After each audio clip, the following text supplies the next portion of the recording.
All right. Well, does anybody have any questions about, I don't know, the book, graphic novels, love life, whatever? I don't care. It could be about anything. One question. Yes. How long have you been working on this project? That is a very good question. I actually got the very first idea for this book in Central Park here in 2001, November of 2001, which is kind of a strange time to be in New York. And that was kind of the germ of the idea, but I didn't really start working on it in earnest until maybe 2004. What was that idea? The idea was she was given a totally crappy pink unicorn sweatshirt by her mom on her birthday after a breakup. That was definitely in there. But she actually had been dumped by a guy who just discovered that he was gay. And the whole book was kind of her coming to terms with him as a friend and all that. And there were other relationship streams that kind of went through it and stuff, but yeah, I don't know. It ended up just totally morphing into this other thing, so there you go. That was the initial germ of the idea. But yeah, then I was asked to serialize something in this anthology that Fantagraphics publishes, Mom. And yeah, that seemed like a good story to serialize, so I serialized it for a few years, and here it is. Other questions, concerns? You mentioned that it's a thinly veiled based on DNA. Yes. What aspects specifically based on? Well, a lot of them. I think I was particularly, I mean, coming up with the idea in my mid-20s, which I don't think this is necessarily unique to me, but I think sort of the stagnation in your mid-20s of trying to figure out where your life is going and just trying to figure out what do I actually want out of life. You know, what I think somebody just wrote me an email about the book, and this question was, how do you get a life? And I think that's, you know, obviously a trite phrase, get a life, but it was definitely, I think that's pretty accurate, is kind of figuring out what you want your life to be. Because I feel like it's just such a strange time in your life where you're done being a kid and you're thrust into the adult world. Like, you have to get a job and you have to do all these things, but at the same time, you have absolutely no idea what you're doing and no idea how to really move things forward or what shape they're supposed to take. So I feel like I was very much in that place because I had just moved to Chicago and I didn't know anybody and I was just trying to figure out what was going on with my life. So a lot of that, and the cat she has, and the apartment she lives in. I won't go into too much detail, but a lot of it. Let's put it that way. All the dead-end relationships, etc. Yeah. How did you get out of that? I'll let you know when I do. No. I mean, to some degree, I think it's just time to a large degree. I mean, I was pretty fortunate and had a lot of opportunities with, you know, my books and things like that, sort of, I think, thrusting me out of that rut. But I really feel like I just kind of stumbled into a lot of that stuff. I don't know. Yeah, I mean, I really can't say. I was asked that in an interview recently, like, so when did you, you know, kind of make that decision to move on with your life? And I don't, you know, it wasn't like I woke up one morning and was like, bye, Jim, I'm going to, you know, whatever. Pick myself up by the bootstraps and just get out there. And yeah, no, that didn't happen. So I think it was just a gradual process and just meeting encouraging people and forcing yourself to do. I feel like the most helpful thing I've done is just forcing myself to get at least one or two things done that I really actually want to do per day, which never feels significant, but they add up. So I don't know. Yeah, it's a really good question. I wish I had a better answer, but look for my self-help book later this year. Yeah. How did you come up with the concept of Mr. Dangerous and how it came to the story? That's a good question. I don't actually really know I don't know where the character came from. Amy and Mr. Dangerous are actually in the very first color comic I did, which is in another book. I'll just plug another book now. But don't buy that book. Buy this book.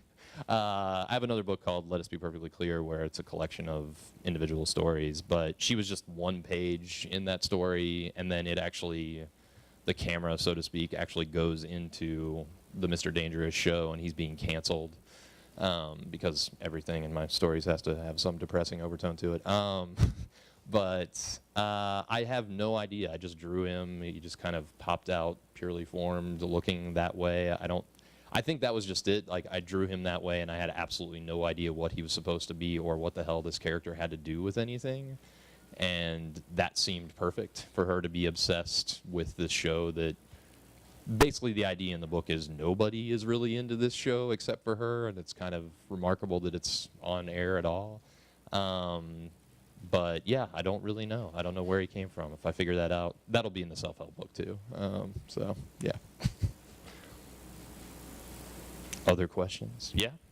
What's the next project you're working on? That's, man, you guys are asking all the questions that are hard to answer. That's good. I'm working on several things. I'm working on a couple things that I'm actually just writing and other people are drawing, which has been sort of a strange experience, but cool. And then I'm working on a book called Obvious Amenities that I'm restarting my series Forlorn Funnies that Amy originally appeared in back in the day. And the first chapter of that will be in there. And sort of, I described it to someone as a slightly more chipper Death of a Salesman. So, which means still depressing. I don't know what that means exactly.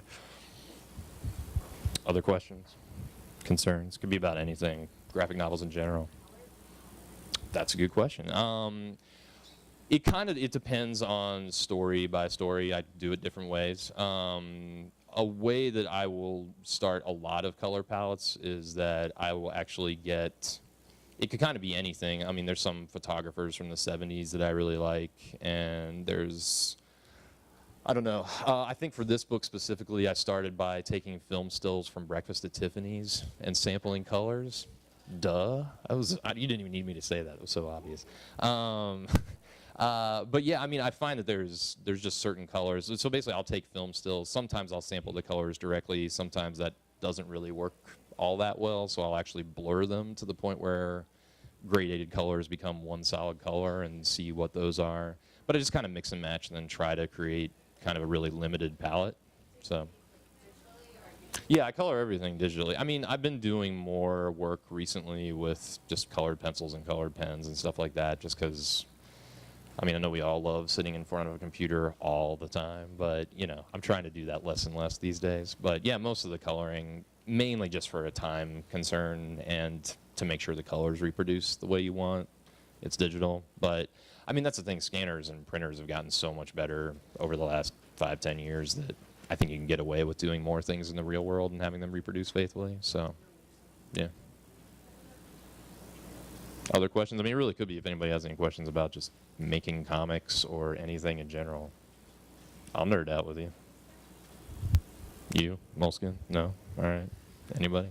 One more? All right. Well, you were making all these jokes about how, you know, your stuff inevitably becomes, like, depressing. Yeah, it goes that way. Yeah. Somehow. But how do you think, like, you stand with the rest of the guys in the field to do those kind of depressing? How does my depression rank among the other depressing artists? That's a good question. I've never thought of that. I mean, I think that was one thing. My first book, Mother Come Home, was sort of relentlessly sad, but I mean, it was also covering a very, very hyper-specific emotional terrain, and I think that's what the book needed to be. But and it was definitely something that I kind of needed to get out of my system, and I won't go into that. But once I had done that book, that was definitely something that I didn't have any need to repeat, and I didn't really want to repeat. So I'd say that one ranks way up there. That's really sad. I don't know. I mean, it's funny because people meet me and I think I'm very jokey and things like that in person, but you know, as I explained to someone, it's not like I'm exactly trying to, like, you know, make myself cut up laughing while I'm sitting by myself. I think I tend to get pretty introspective and sad, and anyone who's had the misfortune to date me can definitely say that that's true. But yeah, it's I don't know. I think that's just, I've always been a sad, lonely sort of kid, I think. Little tear for Tiny Paul. Yeah, I don't know. I don't know. I think that's just sort of when I'm by myself, what I'm writing tends to go that way. But I just realized for people far away, they must think I'm like double micing it because I'm so extreme or something. I think this one's turned off at this point, isn't it? I hope so. I'll just step away from the podium. Yes, but I definitely think there are people producing much sadder stuff than me. I think that's something that I want to do moving forward is, produce things that have more of the messiness and variance of life in them, because life's not sad all the time, I mean, in the about the author of this book, which my wife said was the most accurate thing I've ever written about myself, is I'm writing all this horribly depressing stuff, and then a dog walks by, because that's absolutely, I'll just be like, life's terrible. Oh, cute puppy, so. But I feel like as I'm moving forward with my work, I'm trying to be more honest about that, that I'm not exactly sad all the time, so I don't feel like my book should be either, but that was a good question. Other questions? Yep.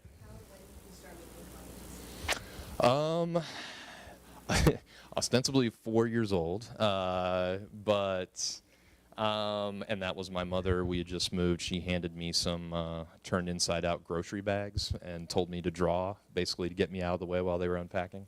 So it's all her fault. As far as, I made comics when I was 15, 16, but they were all superhero comics, because I grew up in the country in Ohio, and as is probably revealed by my southern accent to some degree, but there were no comic shops, and I didn't have any awareness of even Robert Crumb or any of that stuff. So I did that, and then I sort of gave up, because my stories, they started off as superhero comics, and then I couldn't really justify why these guys were wearing tights and had powers and things, so they started becoming more science fiction, and then they just started being about people hanging out in their bedroom being sad. So I went there really fast, is what I'm trying to say. It didn't take me long. It was like a year. But I didn't really see a place for that, because I didn't know anybody was publishing that kind of work. So I kind of, gave up. And it wasn't really until college that somebody handed me Ghost World by Dan Klaus, and I read that, and it was like, oh, okay. And then I started checking out other stuff that Fantagraphics was publishing, and realized that there were other publishers out there doing that kind of stuff. So it was really in college, I would say, sophomore year, that I started doing anything close to what I'm doing now. Yeah, but yeah. Even that was a couple years of, I didn't even know, like, do you use a pen, or what are these brushes? I didn't know what I was doing, so, and I still don't, but I'm figuring it out, hopefully, slowly, yeah. Other questions about comic making in general? How do you break into the lucrative world of comics? Yeah. Okay, here's the deal. Bring tons of blow to the, that's my top advice. Honestly, the main advice, that is a question I get really often, and it's just make comics. That's about it, Every single person I know started doing comics the exact same way, and that's they self-publish them. And yeah, just make comics and take them to, there's a great festival in town. How many people have been to MoCA here in town? Yeah. I'm, of course, asking a totally biased audience. But yeah, take it to conventions, go around to, all the publishers are at those conventions. That's my advice on that. Just make comics. I feel like that's the biggest thing I run into when people are saying, how do I make it? And I'm like, well, are you making comics? No. Okay. Well, that's the problem. Other questions? I can just get to the signing part if I'm just dragging this out. I don't know. I'm just going to look awkwardly at you for 10 minutes. Wow. Are you friends with anyone else in the business? No. Yeah, I hate them all. Yeah. Do you mean like as far as hanging out with people, or I don't know? We all sort of. Comics is such a small world that everybody kind of knows each other. I would say the main people I spend any time with, although not as much, frankly, as we've gotten older and people started having kids and everything, spend some amount of time with Jeffrey Brown and